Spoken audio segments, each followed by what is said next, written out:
Halo anak-anak, pembelajaran kita hari ini adalah tentang novel. Novel erat kaitannya dengan gerakan literasi. Maksud literasi itu adalah kemampuan menulis dan membaca. Nah, membaca sendiri berfungsi untuk mengalihkan perhatian dari dunia nyata menjadi dunia fantasi, yaitu dengan membaca novel itu sendiri. Pada pembelajaran kali ini, kompetensi dasar kita adalah menganalisis isi dan kebahasaan novel. Dengan tujuan pembelajaran, siswa mampu menganalisis isi dan kebahasaan novel. Banyak pelajaran hidup yang dapat kita petik dari sebuah novel. Novel merupakan gambaran kisah kehidupan manusia yang mungkin terjadi dalam kehidupan nyata. Beraneka kisah di dalamnya yang dapat kita jadikan sebagai pengalaman batin. Novel merupakan karangan yang menceritakan perubahan nasib tokoh utama. Unsur-unsur novel ada 7. Yang pertama penokohan, yang kedua sudut pandang, ketiga gaya bahasa, 4 amanat, 5 tema, 6 alur, dan yang terakhir adalah latar. Mari kita bahas satu persatu. Unsur intrinsik yang pertama adalah penokohan. Penokohan terbagi 3, yaitu protagonis, antagonis, dan tritagonis. Protagonis adalah yang bersifat baik, antagonis jahat, dan yang tritagonis adalah netral ataupun figuran.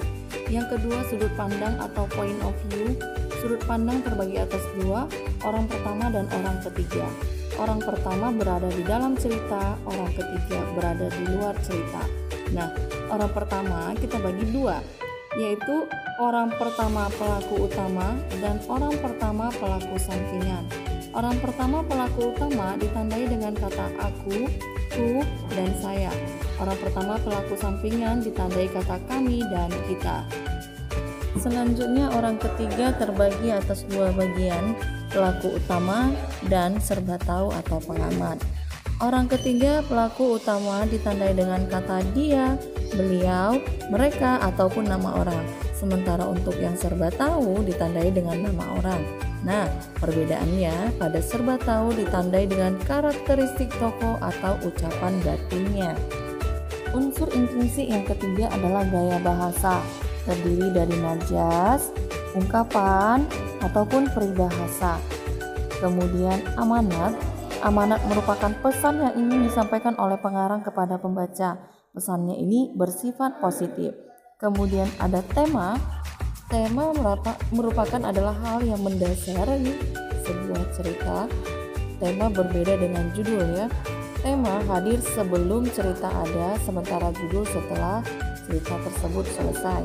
Kemudian alur ataupun plot terbagi atas 3 bagian. Yang pertama alur maju, alur mundur, dan alur sampingan.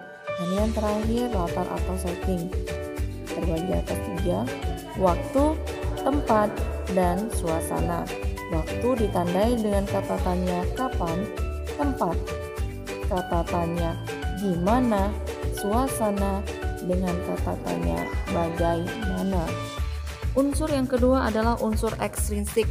Unsur ekstrinsik terdiri atas beberapa bagian. Yang pertama nilai sosial, kedua nilai budaya, ketiga nilai religius, keempat estetika, dan yang terakhir nilai moral. Nilai sosial berkaitan dengan hubungan manusia yang satu dengan yang lain. Nilai budaya berkaitan dengan adat istiadat ataupun kebiasaan. Nilai religius berkaitan dengan kepercayaan ataupun keagamaan.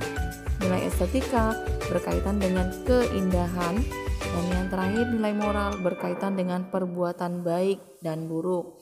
Faktor-faktor ekstrinsik meliputi tradisi dan nilai-nilai, struktur kehidupan sosial, keyakinan dan pandangan hidup, suasana politik, lingkungan hidup, agama, dan sebagainya. Demikian materi kita hari ini, semoga bermanfaat dan berguna bagi kehidupan kita